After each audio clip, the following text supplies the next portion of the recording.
I knew I had screwed up the second I saw the way he looked at me. Like, he didn't even recognize the person standing across from him. Like, somehow between the laughter and the cheap beer and the clinking glasses, I had transformed into someone he couldn't trust anymore. But by then it was too late because everyone had heard it, and the damage was done, splintering between us like a crack on ice you can't stop no matter how carefully you tiptoe around it. It was one of those nights that starts out fine where you don't even realize how wrong everything is going until it's too late to pull back. We were at Evan's apartment, cramped into his tiny living room, balancing plastic cups on our knees, the whole group buzzing with that easy Friday night energy. Dylan, my boyfriend, was sitting on the floor between my legs while I sat up on the armrest of the couch, running my fingers absent-mindedly through his hair the way you do when you're half listening, half buzzed, and pretending everything's okay, when really your mind is someplace else, someplace colder. Someone cracked a joke about ambition, about chasing dreams or some shit like that, and Dylan, God bless him, launched into one of his passionate monologues about opening his own recording studio, how he was tired of freelancing and wanted a real place, his name on the door, his music bleeding through the walls. His eyes lit up in that way that used to make me fall in love with him all over again. But that night, all I felt was this tight, mean exhaustion curling up inside my chest like smoke I couldn't breathe through. Maybe I'll finally do it next year, Dylan said, looking around the room, smiling that soft, boyish smile that used to undo me so easily. I've been saving talking to people, getting serious about it. And before I could stop myself, before I even really realized what I was doing, I laughed, a short, sharp sound that cut right through the conversation, made a couple people glance over awkwardly. Yeah, I said, voice light, syrupy, fake, because nothing says serious like planning for 5 years and still living in your best friend's spare room. You could have heard a pin drop. Dylan stiffened under my hands, but didn't move. His shoulders went rigid like he was bracing for a punch that had already landed. Evan tried to chuckle and say something to defuse it, but it didn't matter because the air had already changed. Heavy and metallic like a storm was sitting in the middle of the room waiting to explode. Dylan didn't say anything right away. He just slowly got up, brushed his jeans off like there was some invisible dirt clinging to them, and looked at me. No anger, no shouting, just this quiet devastation that made my throat close up even as the stubborn part of me whispered that he was being dramatic, that he needed to hear it, that maybe if he felt a little of the pressure I carried around every damn day, he would finally do something. I guess that's what you really think, Dylan said, voice low enough that half the room probably couldn't even hear him. Good to know.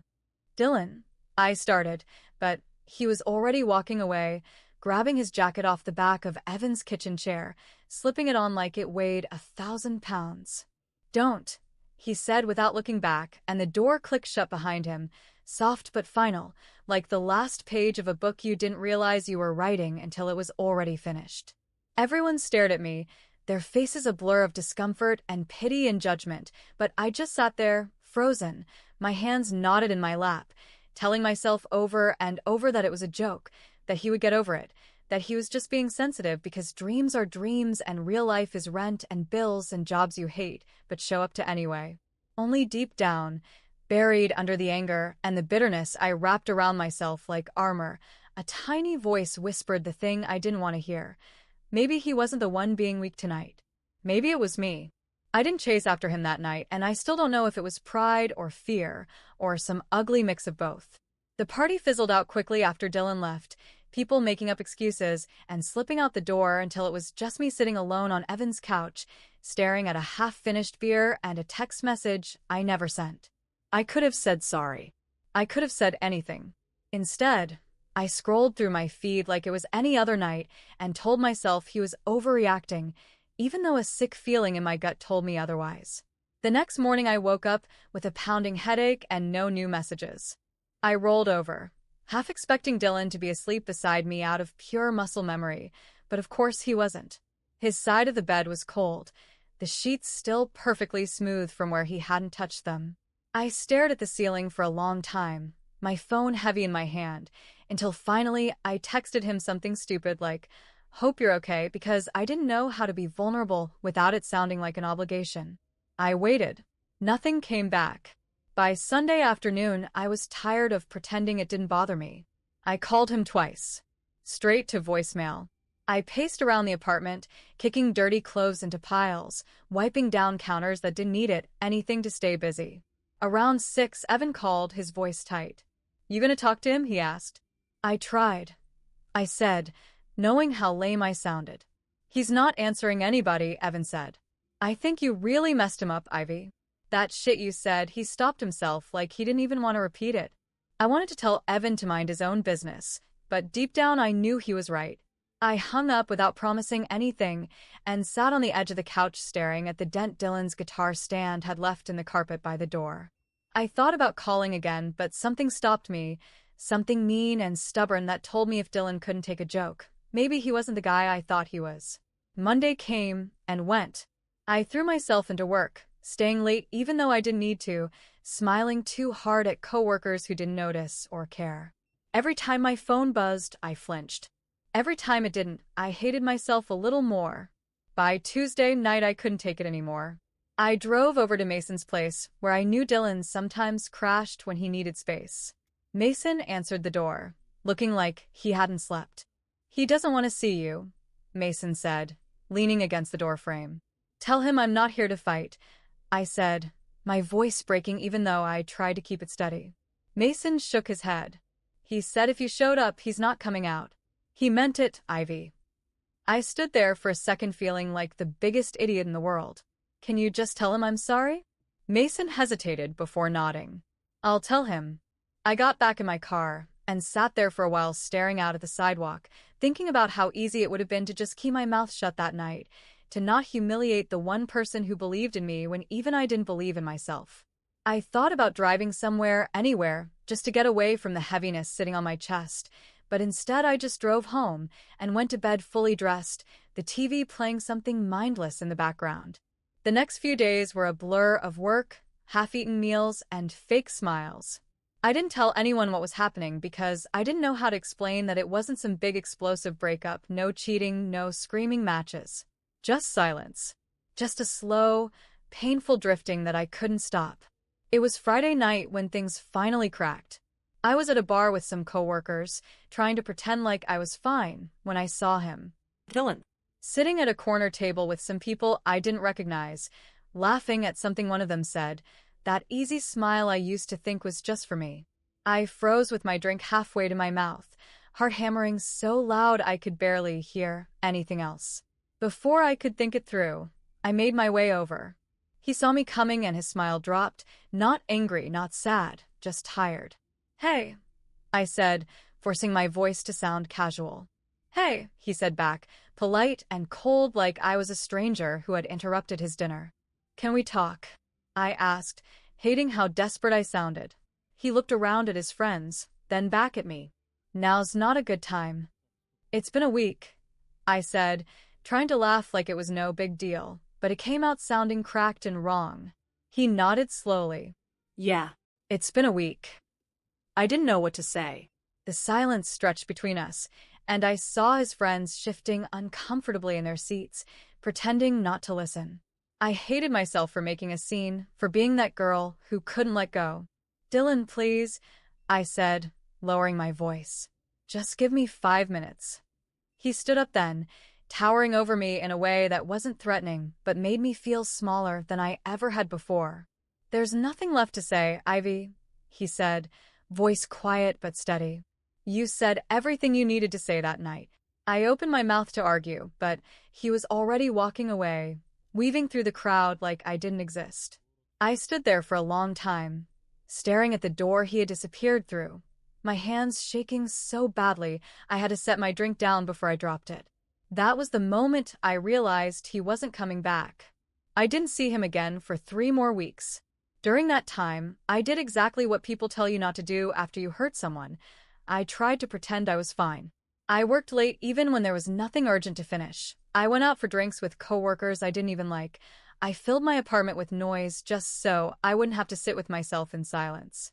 I told everyone Dylan and I were just taking some space like it was something casual, like it didn't feel like someone had carved a hole right through me. Every time I thought about reaching out, something nasty in the back of my head told me not to, that if he cared he would have come back by now, that maybe it was better this way, that I deserved someone who could keep up with me instead of dragging me down with his endless dreams and half-formed plans.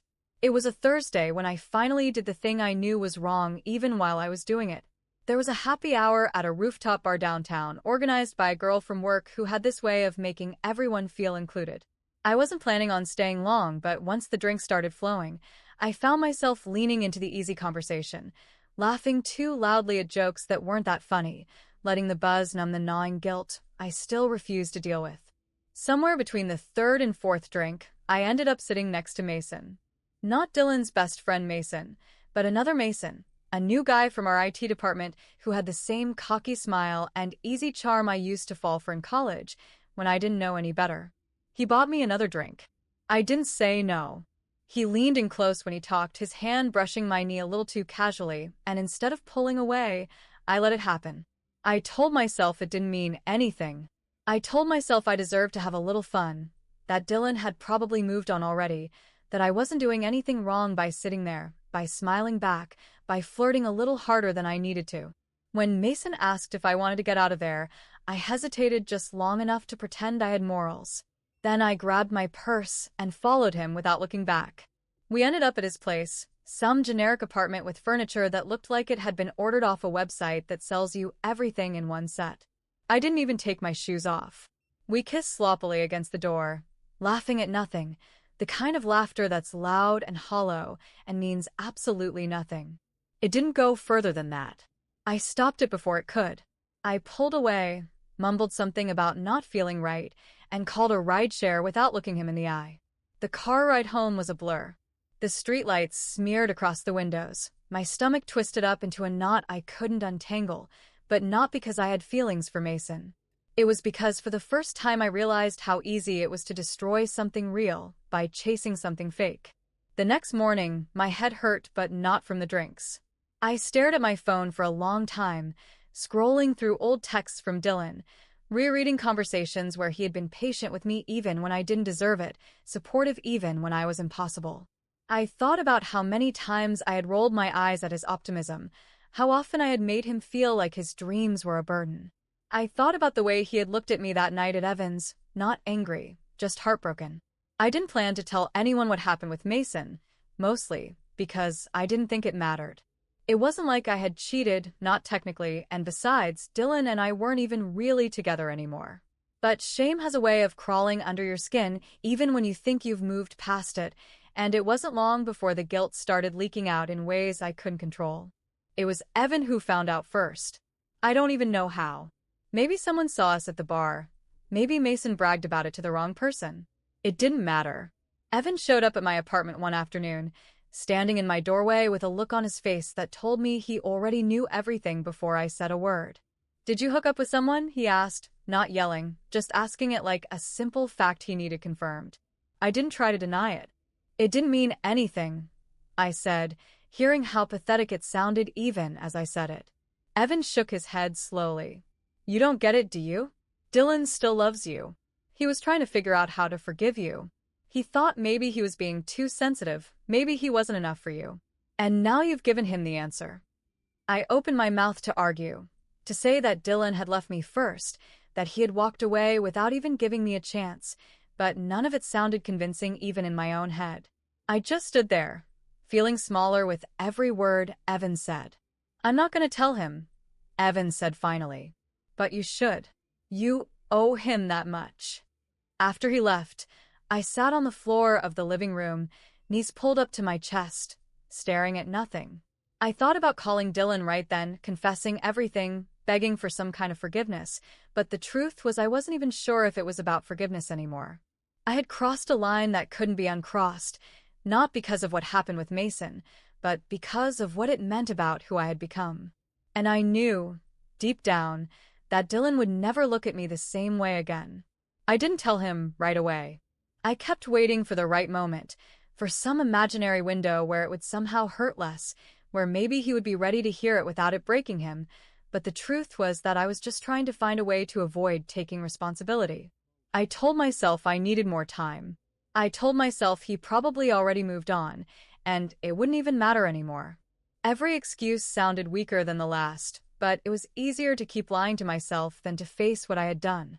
A week after Evan came by, Dylan texted me for the first time since he walked out. It was short. It just said, "Need to get my stuff. Can we set a time?" My hands shook when I read it. I wanted to believe this meant something, that maybe he wanted to see me, that maybe we could talk. I texted back too fast, offering to meet him anytime, pretending to be casual about it even though my chest felt like it was caving in. We agreed on Saturday afternoon. I spent the whole morning cleaning the apartment even though I knew it didn't matter. I must have changed outfits 5 times, trying to find something that didn't look like I had tried too hard, something that said I was fine but still cared, even though deep down I knew no outfit could fix what I had broken. He showed up right on time, knocking instead of using his key, and I already knew then that this wasn't a visit to talk or fix anything. He didn't hug me. He didn't even smile. He just walked in, nodded once, and started moving through the apartment like a stranger.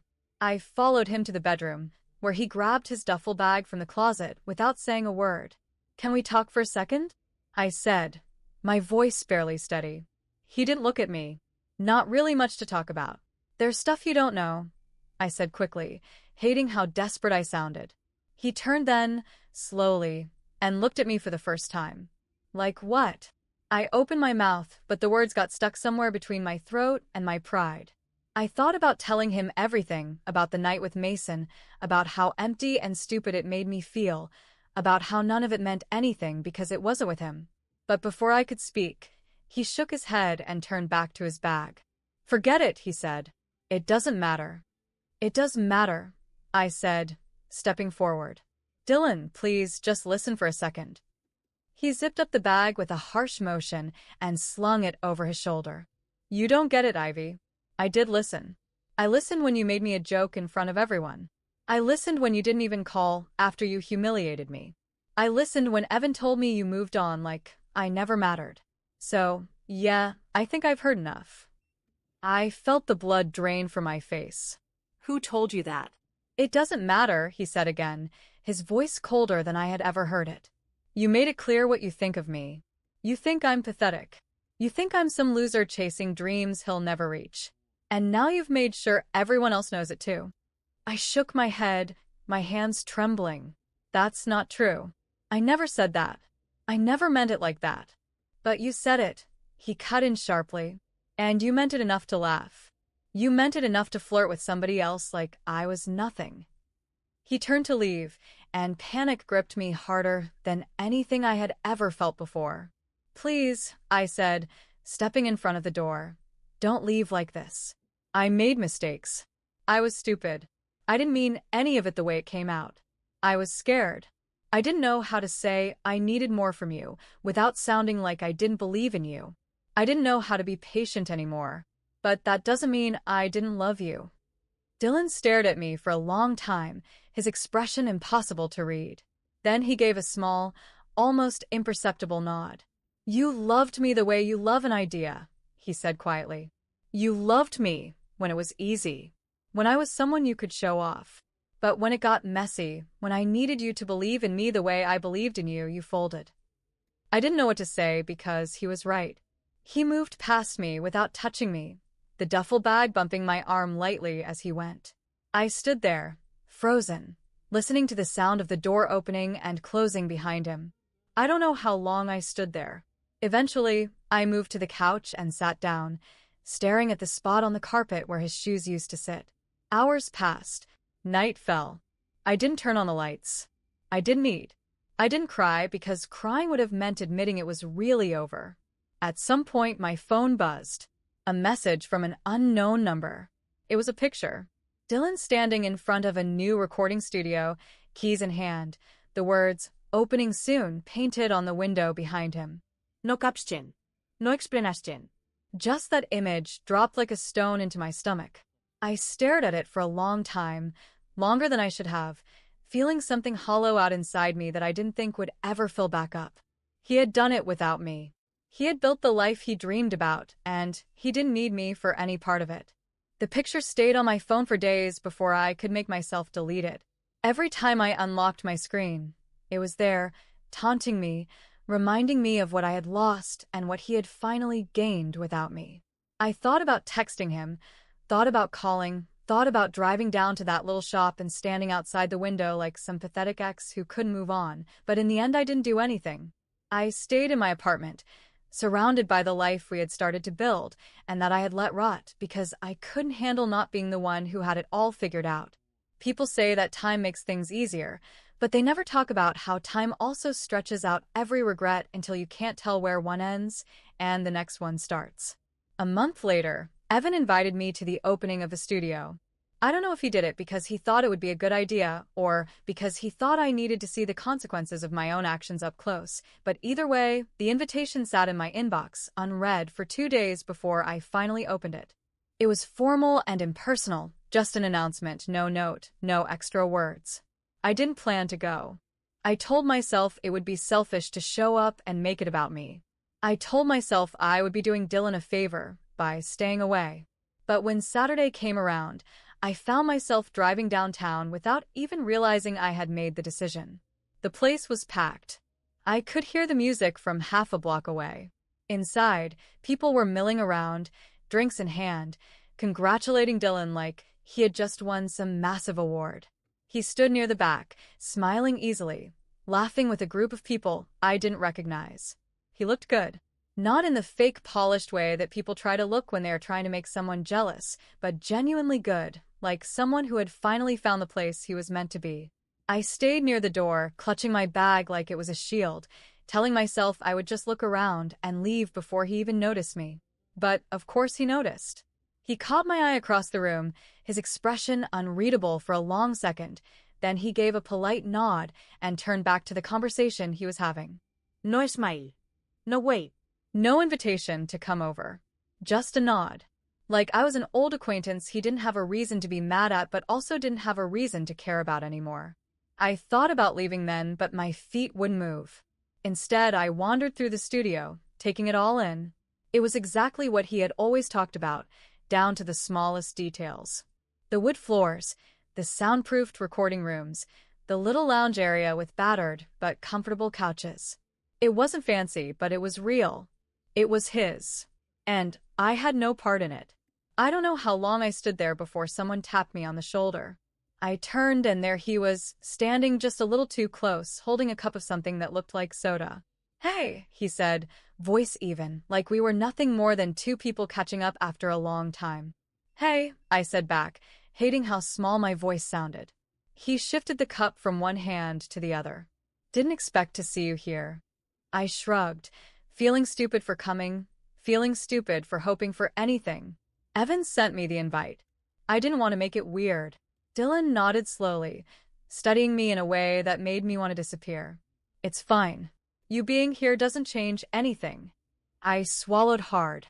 "I'm proud of you," I said, because it was true, and because it was the only thing I could say without breaking down. He smiled then, but it wasn't the smile I used to know. It was polite, distant, professional. "Thanks," he said. "It's been a long time coming." There was a long pause. I wanted to say more. I wanted to tell him everything I should have said months ago. How sorry I was. How much I regretted everything. But I knew it wouldn't matter. Whatever bridge I thought I could rebuild was already ash, and standing there begging for forgiveness wouldn't change that. "I'm happy for you," I said finally, forcing the words out even though they felt like they scraped something raw inside me. He nodded again.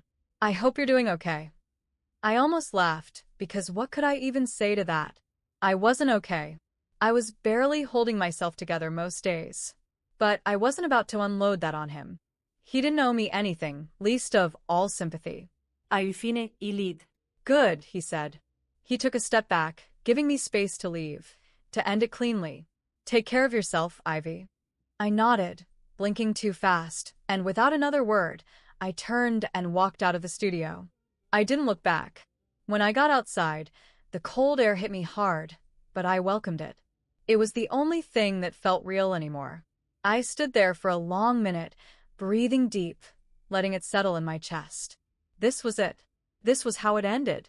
Not with a fight, not with some grand apology, not even with anger. Just silence, distance, and the realization that I had built the life I was living now with my own hands, one careless mistake at a time. I pulled out my phone, stared at the last message I had sent him months ago, the one he never answered, and finally deleted the whole thread. I didn't need it anymore. There was nothing left to hold on to. I got in my car, started the engine, and drove home. Alone. Exactly the way I deserved.